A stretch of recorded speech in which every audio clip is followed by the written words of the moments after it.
Hello and happy Monday. It's the CHGO Blackhawks Podcast. It's Mailbag Monday and maybe Tuesday, Wednesday, Thursday. Who knows? And Friday. We'll see how long we could stretch it out. I'm Greg Boysen with Mario Tirabassi. Hello. Jay Zawasku, whose voice you usually hear at this point of the episode, is driving home from a successful weekend watching the Cubbies win in Kansas City. He would have been here faster, but he had to haul all that Kansas City barbecue Right. on the trailer behind him, Right. so it's a little slower. All that pork. More on that later. It's not Illinois pork. I hear that's the best pork. It will be at his home. I think Jay... yes, exactly. Jay, I think is like 3 wins in a row at Cubs games, so maybe... Hey, maybe he's on the wrong show. Maybe they need to... maybe every single one of our Friday 120 clubs from the bleachers needs to be CHGO Blackhawk Podcast. Okay. Yeah, Twist my arm. Starting in April, we should have started doing. Maybe they'd be in the playoffs right now. I don't know. Maybe. Yeah, they wouldn't be selling at the deadline. Yeah, well... They'd be adding. Oh, well. Yeah. Opportunity losses. Always next year. We always hear that from Cubdom. Wait I've till heard next that. year. Yeah. Yeah, it looked like a lot of fun. He had a trip out to Kansas City. A lot of Cubs fans made the trip out to Kansas City and made it worth the trip. So yeah, a couple of victories. Always a good time. Seems like anytime I've gone on like road games for seeing one of my favorite teams on the road, they always lose. Interesting. Almost always. Almost every Hawks road trip I've ever done, they seem to always lose. I've seen the Cubs lose in many different ballparks. So well, you and Jay have the opposite effect then. Right. So yeah, I guess I won't be going any. What would happen if both of you went to the only one way to find out? conflicting powers of the world? Yeah. A rain out. You went to the 2002 MLB All-Star game. It'd be a rain out. No game played. Before we get into our bursting sack o' mail, there are some little news items to cover quickly. One directly impacts the Blackhawks. They signed defensemen Louis Crevier and Isaac Phillips to matching 1-year, 2-way contracts worth $775,000 each. So congratulations to those guys as the organizational depth of the defense remains strong. Those are 2 guys that will be in prominent roles in Rockford, I believe. Yeah. And will probably be the guys that when you have an injury and you need a guy for 2 or 3 games, those are probably the first 2 guys that get called up to let your prospects continue to marinate down in Rockford. So congratulations to both of those guys. 1-year deals again.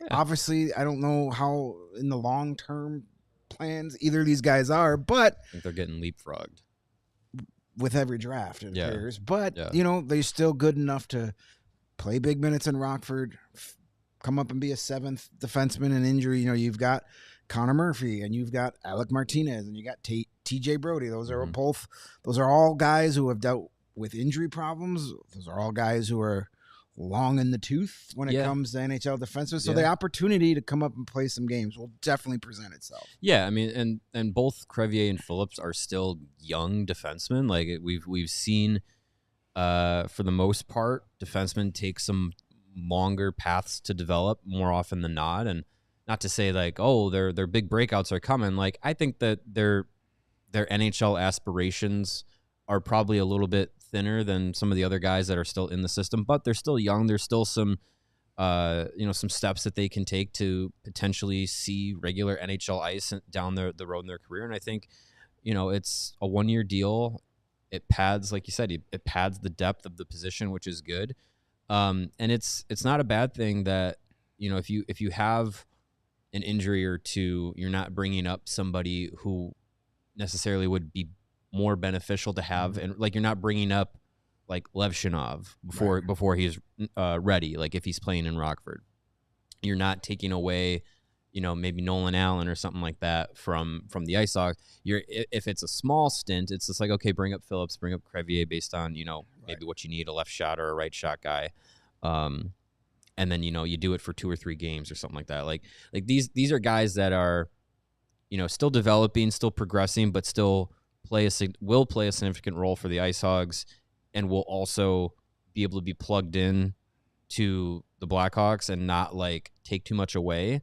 And also are probably guys that understand they're kind of getting into that role where it's just like you might be that on the fence guy, and that role comes with a couple like thanks for being here during an injury stint for 3 games, practicing and getting scratched. Like that happens to some guys that are on that fence, and I think those are guys that might be in that position. But I mean, there's worse jobs to have than being on the fence of the NHL and AHL. Yeah, it's good depth, good guys to have, lots of competition at both levels. And yeah, you don't have a problem calling up Isaac Phillips because someone's a little ouchy and maybe a game time decision and scratch them for a couple of games. Mm-hmm. That's far less detrimental to doing that to a guy like Levshinov or Allen or Del Mastro. It's more important for them to be playing every night in Rockford. Mm-hmm. Within the division, we have everybody's second favorite rookie, Brock Faber, got paid. Yeah. Signed an 8-year extension with the Minnesota Wild, $68 million in total, $8.5 million average. Boy, they just couldn't wait to get rid of all that Suter and Parise money and spend it all on one guy. Well, so it kicks in next year. Right. Kicks in next So year. that's when, because they couldn't pay him that this year. Right, yeah. So that's when those buyouts get a little bit easier to stomach, but they're not gone, but they're a little bit easier to stomach. Right, it's not $14 million anymore. Yeah. So you go right into having Faber take up a large chunk of that money, but honestly, like he's on the path for that to be very, very worth it. I said as soon as I saw it, the news on Twitter, I said like that has the potential to be one of the best contracts in the league very soon into it kicking in, because like, look, like all plus minus jokes aside, like let's leave that all last year. Brock Faber is a very, very talented young defenseman. And I think he's one of those guys that like in his first year in the NHL, as you see with most rookies, kind of hit a wall towards the end of the year.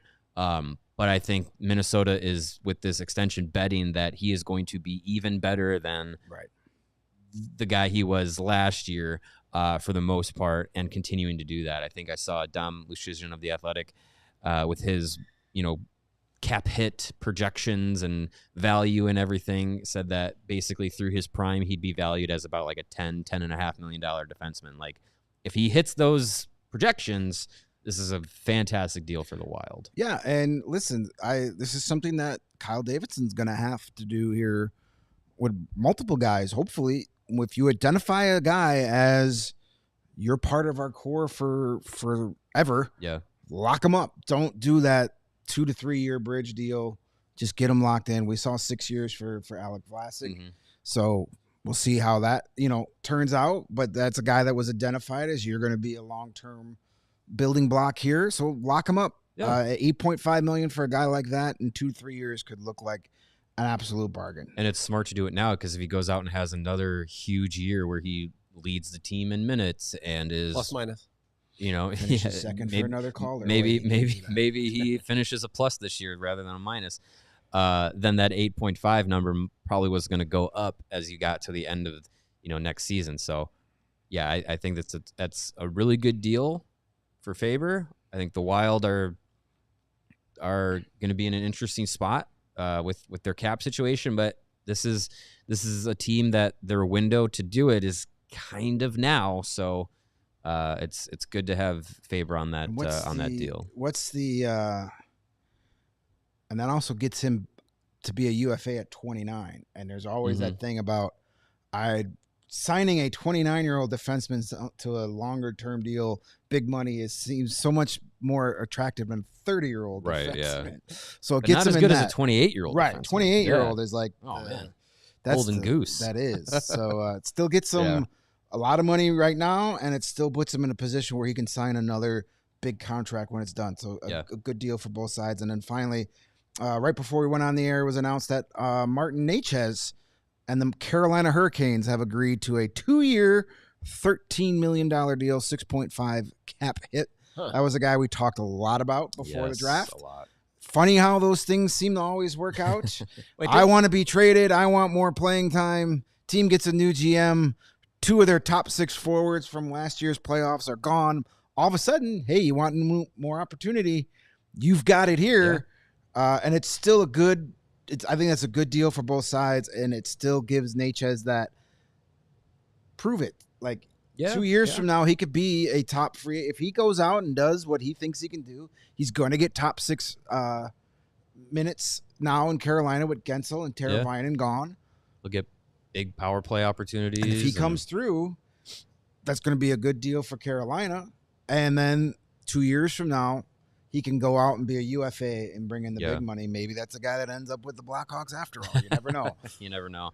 Yeah, I mean, it's with what Carolina went through with, free agency and everything, they lost a lot and they didn't really add too much back into it. So they just kind of just by addition by subtraction got the opportunity he was looking for in Carolina and doesn't have to move anywhere new. Gets to stay in the same in the same system under Rod Brind'Amour and everything. So that's good money for him, and it's a good bet on himself that with the 2 years, he's gonna have to go out and prove it. But I think one thing with him was always like the narrative always seemed like, I know that I'm better than the opportunities you're giving me. So now he's gonna have to go out and prove himself right. So absolutely, that's good for Carolina to not have to lose another potential top player from a team that was, perennially over the last couple of years, like an Eastern Conference contender.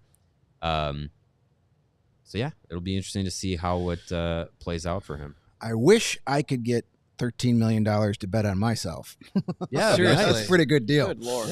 Even if I fail, I'm set for life. You still have $13 million. We got a super chat before we hit our first break zone and then get into the mailbag questions from Oliver Moore. Is greater than Frank Nazar. Okay, that's the username. That's the username. Sure. I wonder if he was the same person that sent in a question we may get to today or tomorrow. Yeah. What are the perks of Die Hard if I don't live in Chicago? That's a very good question. It looks like that's coming from north of the border, Canada. $279 Canadian. Well, first of all, you get access to the Die Hard only Discord server. Mm-hmm. So if you're big into the Discord world, then you get first priority on Mailbag Monday, Tuesday, whatever day. The first questions always come from our Die Hard on Discord. So there's a perk outside Chicago. That pays for itself, right? Pretty there. much. Yes. And then you get a free shirt or hat when you sign up. That's a $35 to $37 value right there. Or I believe it's 50% off a hoodie. A hoodie. I think it is just like a $35 credit or $35 credit, which is close to 50% off a hoodie. Yeah. But $35 credit. So you get a free shirt. Perfect. Or hat. Perfect for Canada. And then you get 20% off all your purchases beyond that. So 20% off all our merch. You also get 20% off our events, but obviously if you're not a Chicagoan, you won't be able to cash in on that quite a bit. Then you get access to all of our premium written content across the board. That will include Jay's Blackhawks beat during the season, the rebuild report, which will look a little different this fall. But if you want to keep up, obviously you've got Oliver Moore and you got Frank Nazar in your username there.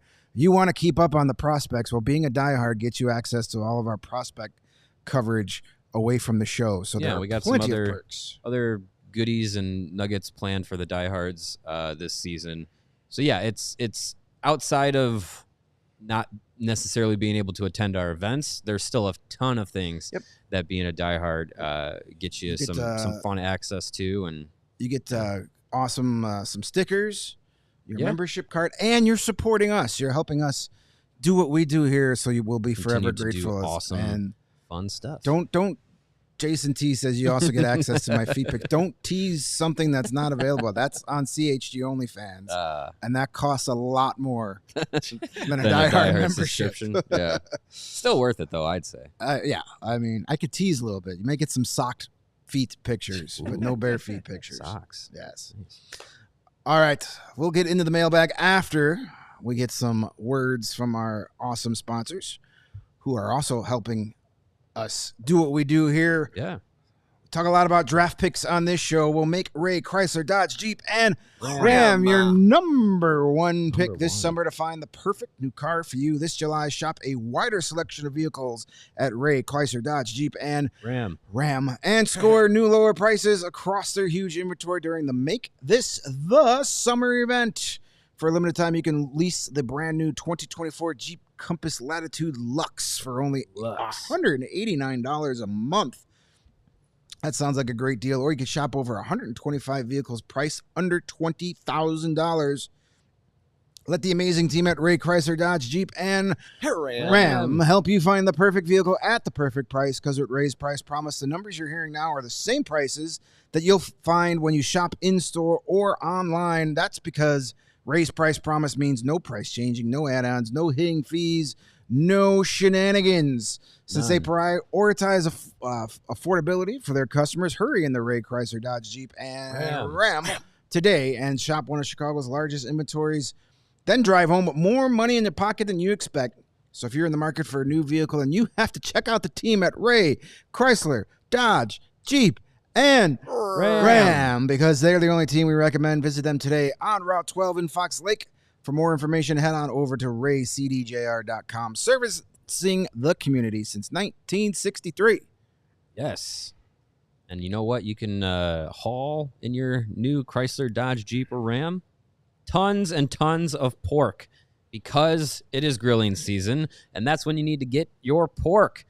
People who are active need more protein than the average American. In fact, the Academy of Nutrition and Dietetics, Dietitians of Canada, Oliver Moore greater than Frank Nazar, hope you're listening, and the American College of Sports Medicine recommend 1.2 to 2.0 grams of protein per kilogram of body weight per day for athletes depending on training. So about a 150-pound person, that means anywhere between 81 to 136 grams of protein per day, and 1 3-ounce serving of pork provides 23 grams of high-quality protein that can help active individuals build and preserve muscle. That's the key. Preserve that muscle.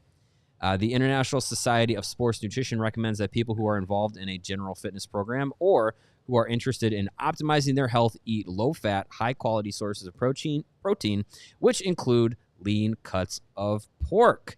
So what you want to do is elevate your protein game with lean pork, a powerhouse of natural goodness. Savor the flavor, savor the gains, and celebrate any occasion by enjoying the best pork produced by Illinois pig farmers.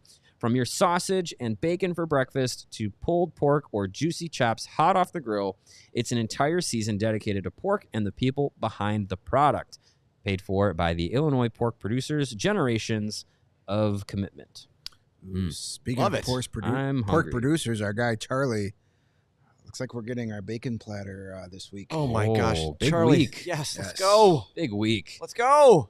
Yes. I like it. Also, Evil Bill said that diehards get to fly to Chicago and hang out with the fellas, and also have access to Charlie's bacon. Sure. Yeah. No discount on the plane tickets. You get a diehard that's up to you in membership Southwest. card. You get a diehard membership card in the little welcome box that you get when you sign up to be a diehard. I think you can present that at the Southwest Airlines counter and say, I'm a CHGO diehard, and don't quote me on this, but I believe they have to give you a free ticket. I also believe I believe that's the case. Don't quote me on that. I believe that membership card gets you out of 1 speeding ticket per year. It sure does. Yes. Don't you know who I am? I'm a Just show them diehard. that card, and they'll say, "Oh, well, you're a CHGO diehard, of course." Yeah. Yes. Obviously kidding. All right. What is that? Winterman 63. When you become a diehard, you get access to all the sports you cover. Yes, you get across the board. Our White Sox coverage, Bears, Blackhawks, Bulls, Cubs, soccer, Chicago Sky. Anything that's on the website that is diehard only, you get access to, not just the Blackhawks coverage. Yeah. So it's a great deal if you're a huge Blackhawks fan, but if you're just a Chicago sports fan in general, it's the best deal going. Absolutely. All right. Speaking of diehards, let's take our first mailbag questions from our diehards. Yeah. Yes, we are going into the Discord, and we will start here. This is from Windy City Hockey, our good buddy. If the Blackhawks make a Blackhawks Hall of Fame in their centennial season, who should be the first player inducted besides the retired number players? I mean, the Blackhawks being, 100 years almost, they've got candidates to the cows come home for their Hall of Fame. Oh, yeah. But, I mean, I think, I have no idea if this is even going to be a thing. I hope so. I think it will some sort of thing or a Ring of Honor. I mean, one of the first guys you got to put into me is Steve Larmer. Steve Larmer. If you're not going to retire 28, you got to honor him. He deserves it. The man, we've gushed about him on and on and on and on. I think a guy like Corey Crawford, but I could see 50 getting retired because that's such a – who else is really going to wear 50? Yeah. Just let it be Corey Crawford's, kind of like he did with 81 and Hossa. Yeah. I mean, no one's going to come in here now that Phil Kessel is not coming. There's no reason to hold it for him. I'll let it play out. Yeah, with Crawford, like 50 is one of those numbers that it's just like you're really only going to see it on a goalie. Right. And I mean, I can't imagine another goalie comes into Chicago and wears 50 not for anytime a long time. soon. Right. So why not? Yeah, why not just give it to Crawford? Give him that honor. I think he deserves it. And yeah, Steve Larmer, Troy Murray, I think is another good one that probably not going to get number 19 retired because of Troy Murray. Probably the number will be retired. It will be retired at some point, but I think Troy deserves some sort of recognition like that. Currently, number 27 is not retired, I think, but Jeremy Roenick, we know, is going into the Hockey Hall of Fame. I think he would probably go into a Blackhawks Hall of Fame. I think there's a number of really good candidates, and I think about you're more the history buff than I am, but think about all those players from the 50s and 60s that kind of as time has moved on kind of have faded a little bit into the background of history as the Blackhawks have had more success over the last 15 plus years or so. But there's tons of guys that you can, what a physical Blackhawks Hall of Fame could do for fans to go in and, see different exhibits or anything like that, like different ways to experience the past that weren't around for it. There's a lot of guys that could be honored and mentioned that some people, in the younger generations of fans have no context for what they did. Yeah, and in the context of the question, he said besides the retired numbers, obviously if your number is retired, you're in a team Hall of Fame. But some of the names that I came up with just off the top of my head, guys like Dirk Graham, Ed Belfour, Doug Wilson, a guy like Nicholas Jarmelson, Bob Murray, Eric Daze. You can do both number 10s, Patrick Sharp and Tony Amonte, if you don't want to retire that number. Sure. Speaking of 10s, Dennis Hall, those are all kind of. Yeah. Do you retire that number for everybody, or you just put them in the Hall of Fame? I think you just put them in the Hall of Fame. Yeah.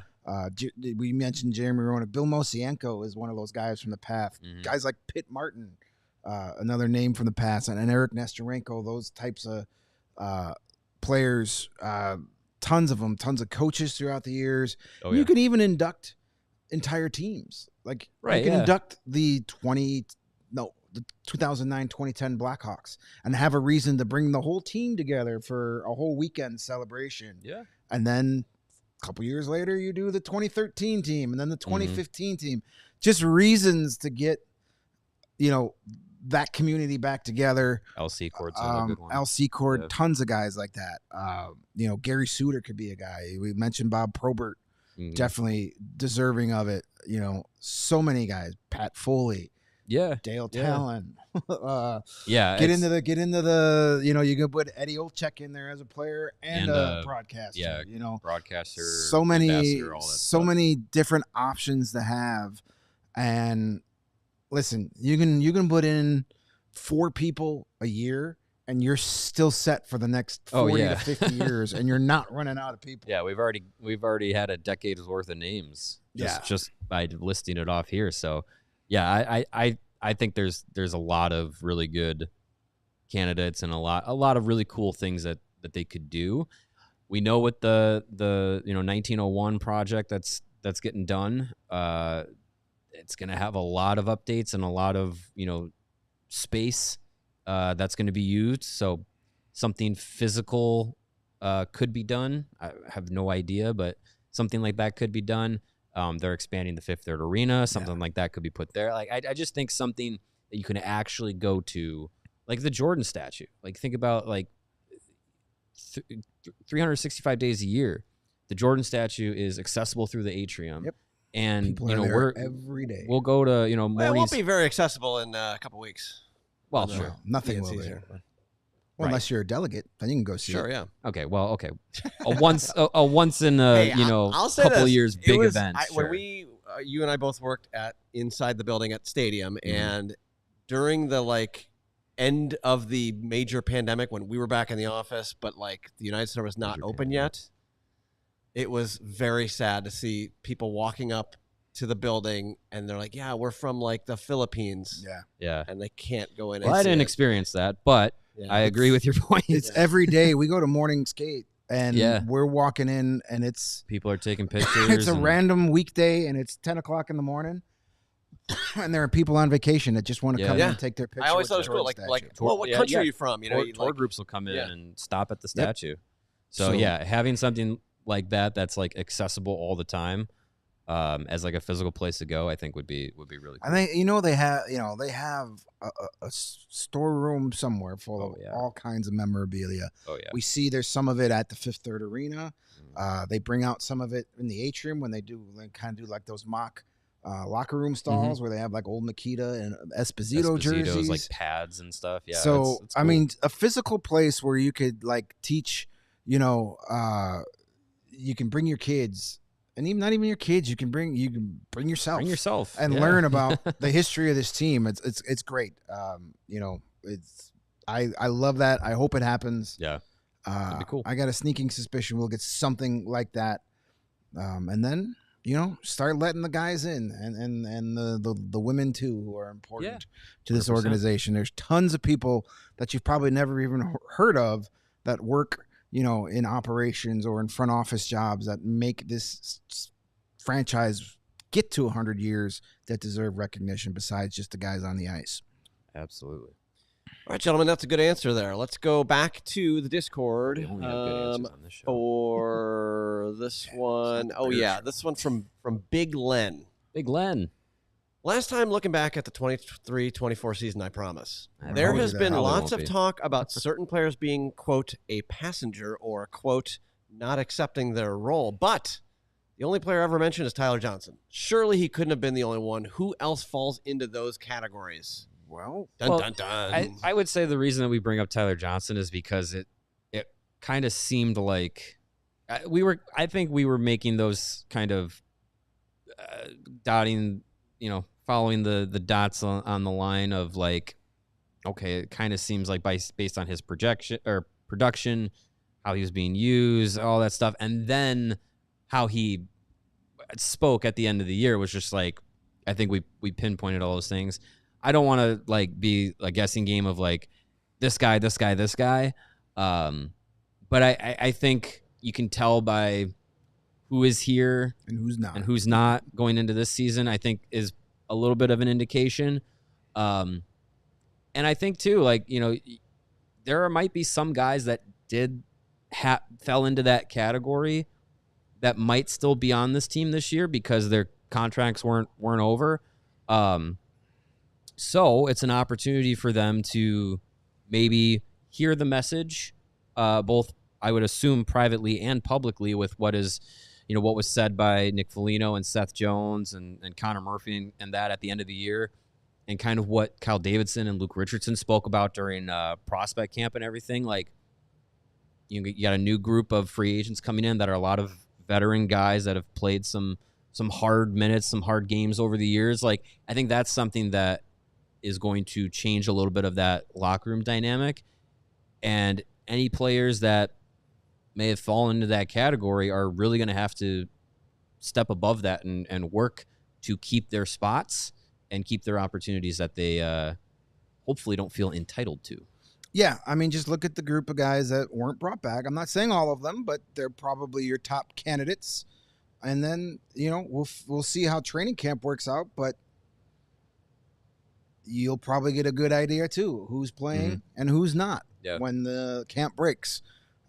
These type of things become very obvious if you know what you're looking for.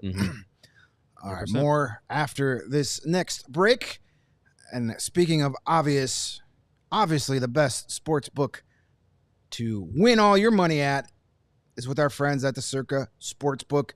They use tight money line splits and a low hold model. Games will strive to be at a -110 split on the Circa Sports menu, unlike other sports book that may use -115 or -120. What does that mean? Well, it means more money for you to win than on any other sports book app. Plus, if you start winning, you get on a hot streak. Circa Sports is not going to limit you based on your winnings. Every player has the same limits, unlike other sports books who do limit their winning players. I've never had that problem. We encourage you bettors to download and explore all the sports betting apps available. Compare the lines from each sports book, and you're going to come back to Circa Sports. And another reason you want to stick with them is their amazing customer service. There are real people behind the Circa Sports brand who resolve issues in a timely fashion, unlike other books who use those evil chatbots. All aspects of the app are being run by the same team that runs the main Circa Sports book and Circa Resort and Casino in Las Vegas. So download the Circa Sports Illinois app at circasports.com/Illinois-app to sign up today. Also be on the lookout for Circa events, watch parties, and tailgates. They're with us for all Cubs Friday 120 clubs. If you or someone you know have a problem with gambling, call 1-800-GAMBLER. Text GAMB to 833-234 or visit areyourreallywinning.com. It's a good place to go. And hey, if you are looking to maximize your chill after winning all that money at Circa, why not crack open a nice ice-cold Coors Light? Between work, social media, and the choices life throws our way, it is no wonder we're all more worked up than ever.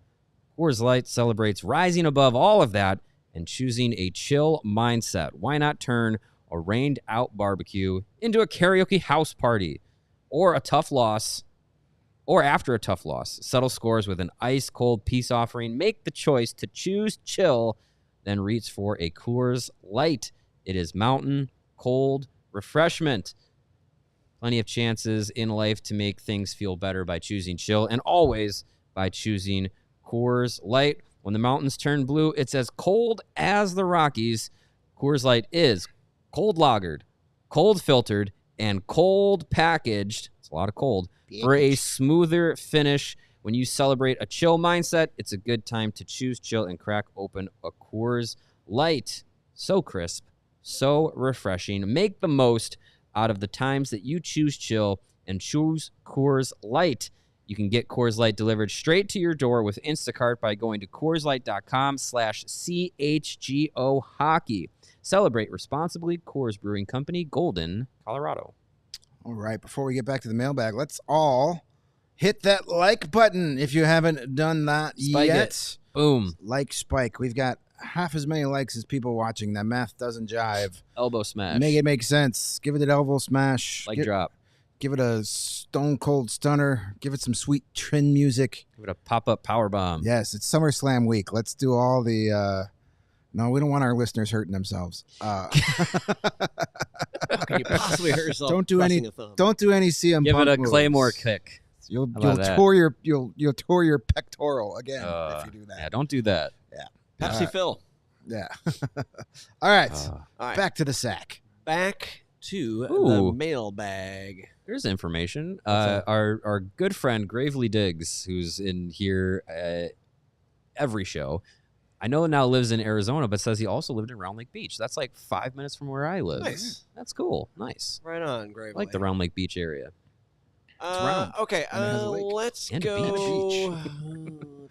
Those are back to three the really cool things. great. Back to the Discord. This is from Charlie, the Bacon Guy. Hey, our guy. We know him. Of the defensemen in the system, who do you think is most likely to win a Norris Trophy first? That's a good question. It's okay. Best odds. First instinct, if the Norris Trophy was actually about the best defenseman, it would probably be Alex Vlasic. But as we've seen, you have to be the best offensive defenseman to win a Norris. Right. So that tells me Kevin Korchinski, Lev Shunov. Those are more offensive-minded guys.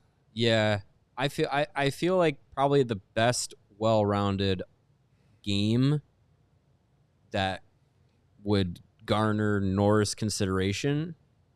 I think if he hits all of his potential, would be Lev Shunov, because I feel like Korchinski at his ceiling is like a really good offensive guy, but I wonder if his defensive numbers, even at his best, would be a little bit suspect when talking about like the top level. Didn't hurt Erik Karlsson. No, but he put up 100 points. Right. Not all his Norris Trophy years. Yeah, and like Vlasic, I feel like Vlasic at his best offensively is not like the 70, 80 point guy. Right. So, I mean, if there's a a renaissance of voters in how you look at the Norris, maybe Vlasic has a better chance to be like, well, he's top tier defensively and, kicks in some pretty good offense, like half a point per game or better. Like, maybe you look at it that way, but I think Lev Shunov probably is the guy that can put up at his best, probably put up like 60 points defensively, like at his best, and also be like sound two-way defensive guy who's all going to play on the penalty kill, going to play big 5v5 minutes. Like that's who I would put my money on. Yeah, that's why I've been campaigning for years. We should have two defensive awards at the end of the season. If you have a best defensive forward award. You have the Norris Trophy for the best defenseman, and then you give out the Bobby Orr Award for the best offensive defenseman. Yeah, most points as a defenseman. Because if that was the case, Nicholas Jarmelson would have a He'd probably Norris. have a Norris. Or at least more votes. Yeah, Alex Vlasic might be the second Vlasic to win a Norris Trophy. It's I really think you should have two, because the Norris is basically which defenseman had the most points this year. Who had the most points and who was kind of okay defensively. Right. At least. Award those guys that actually are your grinders, your guys that actually are the stay-at-home defensemen. Mm-hmm. Brent Seabrook probably would have had a Norris if they had two separate awards. Maybe. Duncan Keith is probably going to be one of your last guys that really was that dominant two-way guy both ways. Cale Makar, yeah, he's very good defensively too, but he is. He's better offensively than Duncan Keith was, but Brent Seabrook's best year in Norris voting, he finished 13th in 2010. Yeah, if you had an award where you took out all the offensive guys, he probably would have been top 5. He had 30 points and was a plus 20 that year. Yeah, so I'm for it. Let's do it. It's time to. But I mean, that was the year Keith won it too. Could have had two. You could have had the Norris and the Orr on the same team. That would have been cool. Well, it's like in baseball with the Gold Glove Award, which is suddenly just given to guys who hit 300 and hit 30 homers. Like, yeah, I thought it was a defensive award. The it's Gold literally Glove called Gold Glove, you idiots. Right, and they should just call it like first star, best first all-star. Like best player at your position award, not Gold Glove. I thought Gold Glove was about It's very annoying. Having a really good glove. Yeah, that's what it should be. Yeah. Well, that's why they have the Silver Slugger. That's for batting. You'd think. Yeah, baseball's silly. Okay, let's go to Rudy. First saying, excited to do another event like last year. Got to point out they are undefeated at CHGO events I attend. Nice, oh, nice. nice. That's cool. Any thoughts on 2-0-1? I believe we are in takeovers, right? Yeah, maybe 3-0-1. 3-0-1 because we've had 4 takeovers. It'd be 3-0-1, yeah. Because the only one they lost was the Kane. Have we had 5 takeovers? Wait, didn't they blow the? Was that the Hossa game? Wait, did we? That wasn't a takeover. That wasn't a takeover though. Oh right. We had a takeover against the Coyotes that they won. That was our first one. Right. And then I know they lost the Kane game in OT. Overtime. Yeah. Still got a point. but because we were 2-0 going into that game. Because of the Calgary game. We won the Calgary game, right? And then Florida, they lost that game. Oh, okay. Yeah, probably. But anyway, we've got a good record when we do watch-alongs and we do They're fun. outings. As far as we will have a lot of events this year. Yeah. In addition to takeovers, we're going to try and do more watch parties, more watch-alongs, and we will keep you posted. We're going to spread them out throughout the season. And as soon as we get information on them, you guys will be the first to know. And diehards, you'll be able to save 20% on any of those takeovers. But we'll do multiples again this year. And of course, last year we that Kane/Chelly situation was worked out well. Worked out really well. Just so you know. Yes. All right, back to Rooney here, who says, "Do you see a scenario where someone like John Cooper becomes available? I feel like Tampa Bay is going to start taking a huge step back. With this being a big prove-it year and the Hawks showing a willingness to upgrade, worth keeping an eye on." It's worth keeping an eye on, sure. Yeah, I don't think the Blackhawks are itching to get rid of Luke Richardson, but I think this year is going to be, I think the picture of him as a head coach is going to get a little bit more clearer, or should at least. I don't know what his contract situation is with the Lightning, but I feel like he's got one more year left. Does he? he? Okay, well, I feel like it would be a bad idea for the Lightning to get rid of him, but as we know in pro sports, I think that's his job as long as he wants it. Oh yeah, it should be. They're not going to tell him to go away. But as soon as things start going sour, the easiest thing to do is to change a coach. I think it'd be foolish for the Lightning to do that, but I mean it's not something that is out of the realm of possibility that John Cooper would be available. I don't know if it would also run parallel with an opening in Chicago, but who knows? I think this year, before we worry about what anything else is happening around the league with coaching, I think this year we will learn much more than we have in the last 2 years about Luke Richardson as a coach, as a tactician, what he can do with actual full lineups full of NHL players. Yeah, and Jimmy N's mentioning, what the Cubs did in 2015. Joe Madden became available. They went out and get it. If John Cooper becomes available and he says, I want to coach the Blackhawks, you definitely have to, I don't know if you definitely pull the trigger, because I think Luke Richardson's still going to be a good coach, but it really depends on just how the organization feels about Richardson. If you got a chance to get the best coach in the game, yeah, you'd probably jump on it, regardless of how you feel about Luke Richardson. If you think it's an upgrade, and we've seen this organization upgrade in other positions where, they had a guy under contract, but something better is here. Let's pull the trigger. I definitely think it's something you seriously consider. I just don't think that's a scenario we're going to see. I think John Cooper has a job for as long as he wants it in Tampa. Yeah. He's proven that he could work well with young kids, and they're going to have a changing of the guard there. They're gonna have to get younger. It's hard to do that when you trade away 9 draft picks for Tanner freaking Jeannot, but that's not his fault. Right. So we'll see how that plays out. But again, and also if John Cooper all of a sudden becomes a free agent, there's going to be 31 teams. There'd be a lot at least inquiring what's going on. Yeah. So it wouldn't be like the Blackhawks would be his only destination. No. Definitely worth a conversation. Absolutely. You make that phone call and see what it would take. Okay. Next question from the diehards. This comes from Fieldsy, #UK. As a British Hawks fan, I'm disappointed. Nice. Wait, I should read this in my best Cockney. Careful no, now. you shouldn't. No? Okay. Hey, as a British Hawks fan. No? We don't want to offend anybody. All right, fine. As a British Hawks fan, I'm disappointed that it's been a long time since the NHL last came to London, 2007, I think. I'd love to see the Blackhawks here in the next couple of years. Who would be the ideal opposition in an international event? Well, as somebody who might potentially get to travel to cover any kind of international game, nudge, nudge, wink, wink, I would love to see them go play international too. Sure, we all would. As far as who to play, I mean, if they usually in London, pick teams that like have a lot of players from that native country. So if you're going to play, if only in Finland, Brendan Perlini was on an NHL team. It's never too late. Yeah. I mean, you can bring Steve Thomas to be an ambassador and play in England. Sure. He said international. He didn't necessarily say in London. Sure. They typically tend to pick teams that have a lot of players. So if they go to Sweden or a marquee player, you're going to pick, teams that, like Tampa, so Victor Hedman can go play in Right, Sweden, right. or the Maple Leafs because they have a huge following. You got Nylander, and or if you go to Finland, that's why the Avalanche were in Finland last year because you had Mikko Rantanen, and you're gonna want to get teams that have marketable stars so they can come home and play there. I would say this would require two things to happen. Draisaitl stays in Edmonton, and Lucas Reichel becomes more than he is right now. It would be cool to see Edmonton play Chicago in like Germany. That would be a lot of fun. As they can sign Dominic Cahoon to a one day contract. The Boysen family began in southern Germany, so I would love to visit some of my heritage and go to Germany. That'd be fun.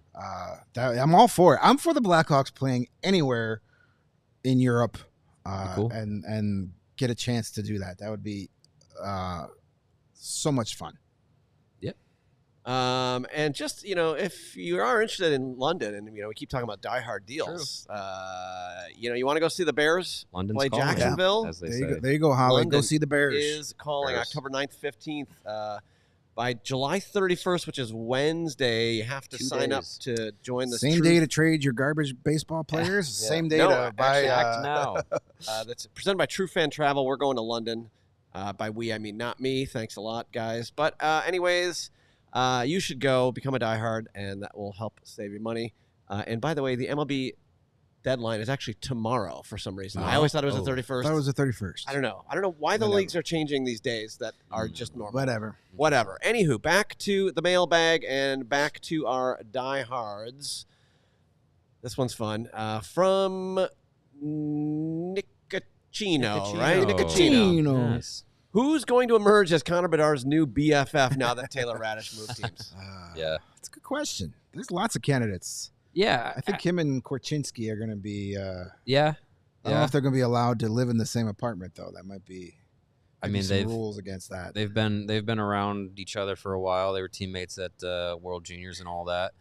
I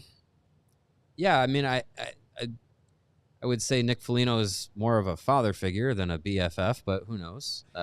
He spends a lot of time with his family. He's more like a son than a friend.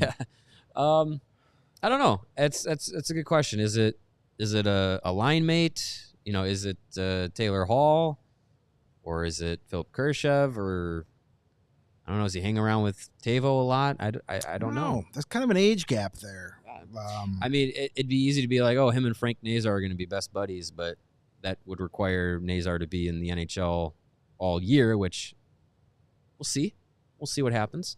But also, I feel like Frank and Connor have different personalities. A little bit. It's not a bad thing. Just Frank is definitely. You gotta have a good mix of personality. Frank is a guy that I could definitely see eventually becoming a big fan of the Chicago nightlife and enjoying being a young star in Chicago, where I don't see Connor ever really falling into those. I won't say traps, but just not getting into that lifestyle. I think Vlasic, Korchinski, and Bedard as a trio would be that seems like a group that would get together and have fun with however early 20s kids have fun these days.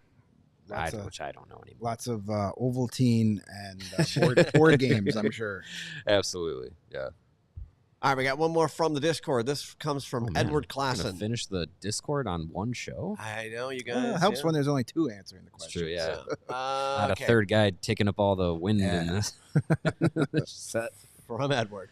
Okay, back to the idea of polishing your crystal balls. Hey, now. Last several, in fact, by the time trade deadline rolled around, there was no shortage of players who the fans were only too happy to see departing. Do you foresee anyone who will fall out of favor with the fan base? I mean, I hope not. And there's always a couple players that, as a season wears on, people can't wait to trade that guy. Yeah, the writing gets on the wall. I mean, I think there's already guys like that on the team. Yes. I think people are trying to trade Andreas Athanasiou for Patrick Laine. Patrick Laine straight up. I think like guys like Athanasiou and Taylor Hall, who pretty much gave us nothing last season are guys that you're like, man, if they stay healthy through the first month, trade them before they get hurt again. Yeah. I understand that. I don't necessarily disagree with that. Yeah, I mean, for the last few years, we've kind of been conditioned to be like, what can we get for assets for players on expiring deals or anything like that? Lucas Reichel has fallen out of favor with a portion of the fan base. Yeah, he's on a 2-year deal. I mean, it's tough to say. There's always somebody that underperforms and takes the brunt, right or wrong, from the fan base, and then there's always a guy that like nobody really expected, and all of a sudden plays well. He's a fan favorite, like Philip Kurashev last year. Nobody thought that he was going to be cemented top line winger. At the beginning of the season, and then so, there's always going to be someone's going to take the brunt of somebody's ire during the season. Does Tyler Bertuzzi become a fan favorite, or do people start, blaming him for things? Does he walk that Andrew Shaw line where you either loved him or you were kind of like, oh, stop doing stupid things? Right, yeah. We'll see how that plays out. As Anthony always says, people are always trying to trade Seth Jones. And of course, we still can't wait to launch the cause of all of our problems, Derek King. Yeah, trade Derek King. Yeah, he's the problem. I'm sure somebody is going to be wrongfully or rightfully burdened with the ruiner of all things this season. I'd hate to think like, oh, it's, falling out of favor because you want everyone to play well because it means it's more fun hockey. I'm very interested to see what happens with Alec Martinez. Because, like, he's on a 1-year deal. He's brought in to be, like, a very steady guy defensively. He is an upgrade over what they had playing in those similar roles from last year. I mean, he plays a physical style. He blocks a lot of shots. He lays hits. He's got a lot of miles on him. I wonder if it negatively catches all up to him and his play starts to diminish, what that means. Does that mean we're seeing more of Isaac Phillips or Wyatt Kaiser or something, but in the context of like because Martinez is bad rather than because those players are playing well? I don't know. He's one that I'm like a little. We'll see. We'll see and TJ Brody are definitely going to be guys that will need. They both feel that way. They will need to get off to good starts if they want to win over this fan base, because otherwise, if they come out and struggle their first 4 or 5 games, all people are going to say is they're holding guys back. They're preventing the young guys from playing. So those two guys, if they want to win over this fan base, they need to get off to good starts. Yeah. All right, from guys we want to jettison to old reliables question here. We now go to Twitter questions. That's nice. At Billy Bo, string of numbers. Billy Bo, bunch of numbers. Which player on the current roster or the Rockford roster do you think will, quote-unquote, break out this year or exceed expectations when it comes to the point production, and why? I would love to nominate Lucas Reichel for that. I would, too. I just don't think there's any expectations for him to exceed at this point, which is sad to say. Yeah. Have more points than last year would be an improvement at that. It's an improvement, but a lot more points than last year would be good. Nice. I think, we talked about him earlier. I think a guy like Kevin Korchinski we never really saw the offense that it got him drafted so high in the first place for many reasons.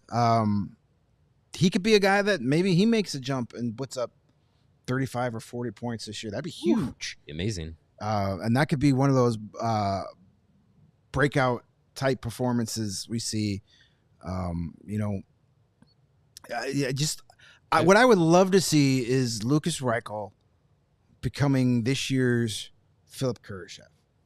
Yeah, that would be a great story for him. I like Lucas Reichel. I still think he's going to be a good NHL player. And I just like him as a person. He's a good kid. He's easy to cheer for. I would love to see him come out this year with far less pressure on him than last year, because he's not given that second line center spot from day one. Right. He's not looked upon as, well, it's you and Connor Bedard are our only 2 offensive stars. You got to get something going. There's more talent around him. I would love for him to have a bounce back season and be this year's what Philip Kurashev did last year. I think it's love possible for that to happen. Yeah, and that would be great value for the Blackhawks because you'd have a guy who maybe could put up 40+ points playing for $1 million. Like, that's nice. That's always good. Those are the types of deals that get general managers raises. Oh yeah, absolutely. One guy I'm going to mention is going to be in Rockford. Played 5 games with them last year at the end of the year.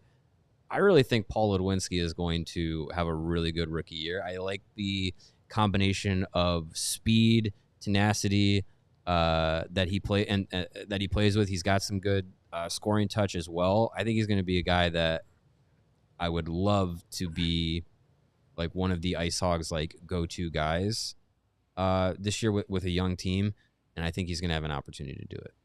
I think he's going to fit in very well in the AHL. His style of play is very good for you. He's got that speed, which should give him a step, a half a step to a step on mostly everybody else on the ice, but he's not afraid of contact. Mm-hmm. He's not afraid to go in between the dots, and you need to have that mentality to play in the AHL. So that's a good call. All right, a couple more questions, and then we'll close up the sack until wrap tomorrow. it up. Love this one from Dan Grabowski at Danny Grabeau. Would you trade Taylor Hall in a late-round draft pick for Patrick Laine? I love the podcast. I would. Yeah. But the Blue Jackets won't. That's the problem. Right. Slight issue there. Right. Yeah, I mean, the money is fine because Taylor Hall is, what, $6 million? 6.5, I think, or something like that. Yeah. Over 6. On a 1-year deal, I know Laine's got this year and next still lined up. So, I mean, yeah, I think as far as money in, money out, you're fine there. A late round pick, I mean, if we're saying like 4th round or something like that, or 5th round, I would do it because I think the upside of what you could get out of Laine is probably higher than what you would get out of Taylor Hall. And I don't think I would say, sure, Taylor Hall's year-over-year trade value is low, but Taylor Hall has also got a long resume, but he's just kind of been injured the last few years. If you were to say, we feel he's healthy, he's 100% going into this season, Columbus would believe that too. I don't think it's that wide of a gap in a trade. I would do it, but again, I still think it's not enough for what Columbus would want out of it, but I think it's closer than some things we've seen presented. I think the word is Columbus wants a pick and a prospect. They want a younger guy. Yeah. So I just don't think that's what they're looking for. Granted, it saves them cap space this year, and then all of next year you save cap space, and they're not really in a spot now where they're ready to contend right now. Mm-hmm. So that maybe doesn't make sense to get a Taylor Hall. I just don't think they would make that deal. I think they want more of a younger player that they can add to their young core, and then another, draft pick that's in the 2nd or 3rd round range. Yeah. If not a 1st. Yeah, I'm not doing that. No. All right, gentlemen. This question comes from Nate, who asks... N8. Yeah. With the political BS escalating on Twitter to a beyond insufferable level, I'm with you. I'm at my wit's end and need to leave. What is the best alternative to keep up an up-to-the-minute NHL/Blackhawks coverage? Become a diehard and join our Discord. I'm being That's serious. True. Yeah, actually. Yeah. Anything that happens, we talk about it in there. Our diehards in there are talking about it. It's as instantaneous as I would say Twitter is. And you're a diehard, so you're putting up money for it, but you're putting up money for it for no ads. It's part of the deal, as we talked about extensively with our diehard stuff, and you get everything else. We discourage political talk in there. It's not allowed. Yeah. But as far as a social media platform, unfortunately, all of them are going to have the same problems. Yes, and unfortunately, as flawed and stupid of a website as it's become since Genius Boy took it over For a long time. it's still the best platform for that sort of thing. Sports. Yeah, it really is. Blue Sky never really took off. Blueski. Threads is just nothing but Nothing ads. more annoying than when Instagram tells you have a notification. It's, hey, Yeah. you like this thread that someone posted? Yeah. No, Yeah, we it's don't not care. really So not really the I mean, as thing. far as like instant news, unfortunately, Twitter, X, whatever you want to call it, Yeah, it's still your best route. Nobody has surpassed it. There's been no other platform, but there's ways to make your Twitter experience better. Yes. Check out the mute button. Yes, mute words. Check out Mute- check out the words. blocking mute. Like block last words, year, mute I words. muted Taylor Swift and Travis Kelce. Well, and that's just rude. That's rude.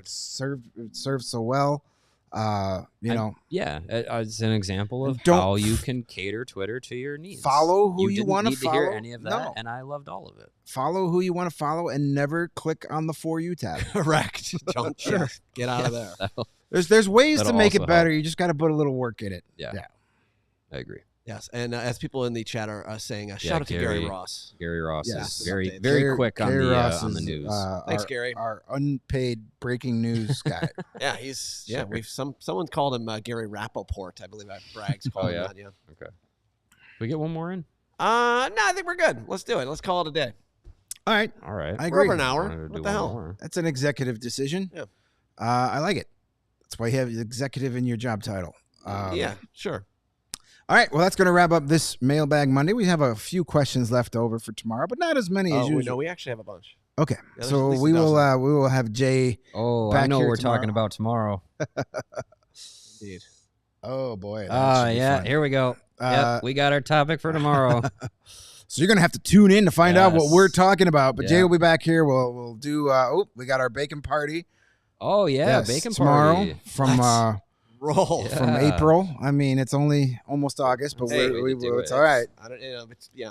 Can't wait to see you and your bacon tomorrow, Charlie. We'll eat a bunch of it on the air. Oh come on. So we'll be back 2:30 tomorrow. Hit that like button on the way out. Make sure you subscribe. 5-star reviews, all that stuff. I have Save takes it for for- tomorrow. save it I for have tomorrow. so many takes for Save tomorrow. it for tomorrow. All right, Oh. we'll see you at 2:30 tomorrow. Yes. We all silly like the mayor.